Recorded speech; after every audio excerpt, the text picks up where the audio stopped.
ఈ కలియుగం ఖతం అయిందని ఏ పండితుడు, ఏ బ్రాహ్మణుడు చెప్పగలరండి? ఏంటి? ఈ కలియుగం ఖతమైందని ఈ హిందుస్థాన్లో కాదు, ఈ వరల్డ్లో ఏ క్రిస్టియన్స్ ఫాస్టర్స్ చెప్పగలరండి? చెప్పలేరు.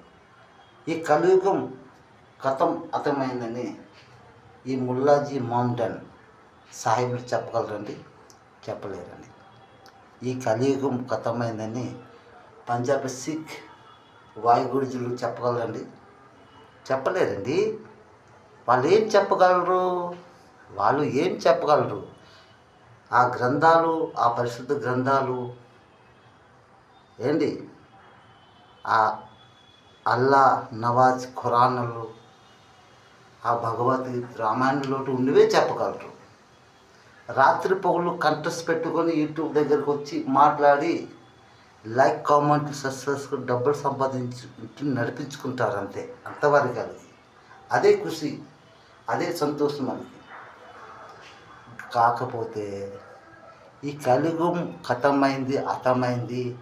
మనం ఇండియన్ గురుహాటు హోమ్ సత్యుగంలో వచ్చామని ఈ 4 మతాలు ఎవరు చెప్పగలరండి? ఎవరు చెప్పలేరు. No, never. ఇది సంఘర్షం, సంబద్ధం, మంత్రంగా మాటలు.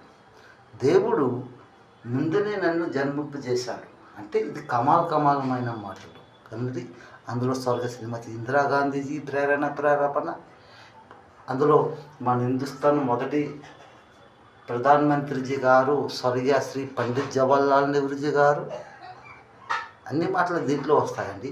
అంటే ఇది కమాలమైన మాటలు. అంటే దేవుడు ముందునే ఇలా చేస్తాడని అక్కడ రాయబడింది కదండి.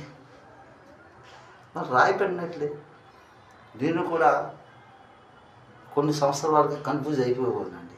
కాకపోతే ఇప్పుడు ఒరియా ఆమె, గొల్లోల ఆమె బసంత్ బ్యారేకి నేను పెళ్లి తీసుకోగా మా అమ్మాయి అంటే 2011 సంవత్సరంలో పెళ్లి చేసుకుంటే 2012 సంవత్సరంలో అమ్మాయి పుట్టింది. 3 సంవత్సరాల తర్వాత అమ్మ కనకదుర్గ ప్రారంభంతో మాట్లాడింది అన్నమాట. అప్పుడు నేను అర్థం చేసుకోలేకపోయాను. ఏంటి సంఘర్షణలు. అతను నిదానంగా నెమ్మదిగా ఆ అమ్మతల్లి చెప్పింది, మనసులోకి వచ్చి నేను మాట్లాడతాను, ఈ ప్రపంచ దేశాలకి నువ్వు శాంతి ప్రసాద సందేశము చాటి చెప్తామని. కమాల్ మాటలు కదండి. ఓం సత్యము.